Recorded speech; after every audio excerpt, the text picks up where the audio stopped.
forget the old ways for a sec, because users are actually skipping those traditional lists of links. The ones we've all optimized for years. Exactly. And they're heading straight for AI-powered answers instead. And what's really interesting there is that shift in expectation from the user. They don't just want a list of possibilities anymore, like a directory. They want a direct, fast, almost conversational answer. A conversational is a good word for it. Think about ChatGPT, Gemini, Perplexity, these LLMs, the large language models.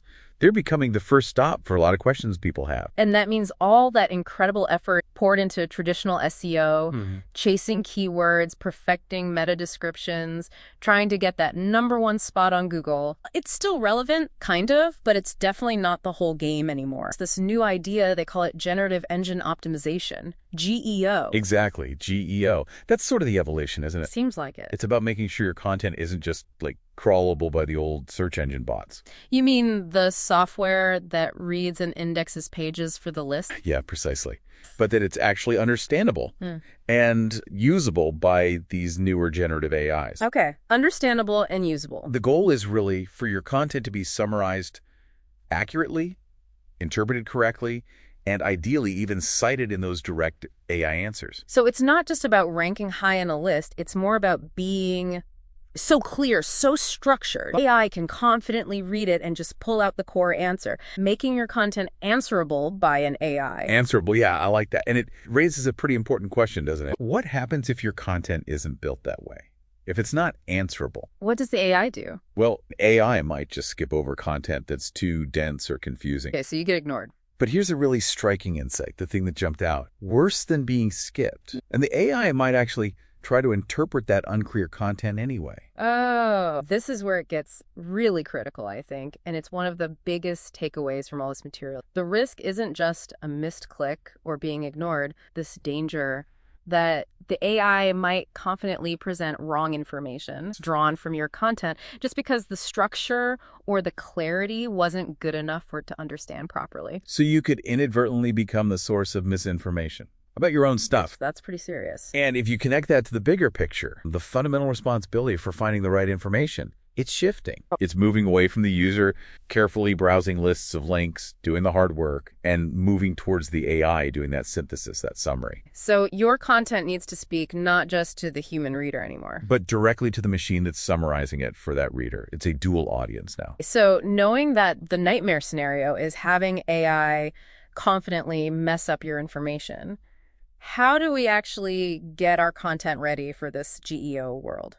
Good question. Starting small. Picking a focused area, something like your FAQs, your frequently asked questions, or maybe a help center section. Why there specifically? Because that content is often already public. It's usually structured around specific questions anyway, and it's super high value for users who want those direct answers. Makes sense. So you pick an area, then you, audit it? Pretty much. Audit the content. And it's not about adding some a fancy AI layer on top. It's about checking the fundamentals. Clarity, structure, consistency. Are you using technical terms the same way everywhere?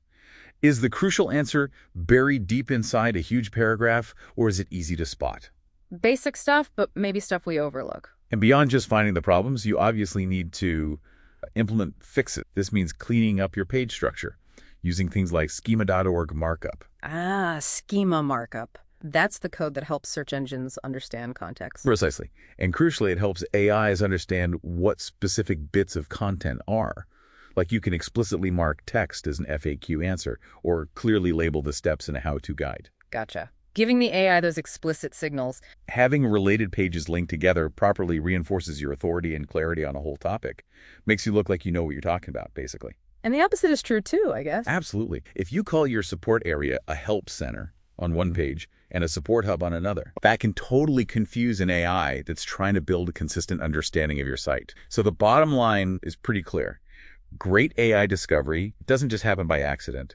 It comes from well-structured, consistent, and genuinely clear content. You're writing for two audiences now. You really are. The human user and the generative AI that serves them. Okay, so let's try and wrap this up. What does this all mean for you listening right now? The way people find answers online, it's undergoing this fundamental shift towards conversational AI. Users are increasingly going straight to these AI interfaces for direct answers, kind of bypassing those traditional search results pages we knew. They want the answer, not the research homework. Which means your online content, it just has to evolve. It needs to be easily understandable, interpretable by these generative AIs, not just ranked by the old crawlers. And the final thought, the sort of provocative idea, is this. As that responsibility for discovery shifts more and more onto the AI, the biggest danger isn't just being ignored. It's having AI confidently pull and present wrong information because your content wasn't clear or structured enough in the first place. So, the question for you is, what steps can you take, maybe even this week, to start making your content truly AI ready? That's a powerful question to end on. Really makes you think. Thank you for joining us for this deep dive.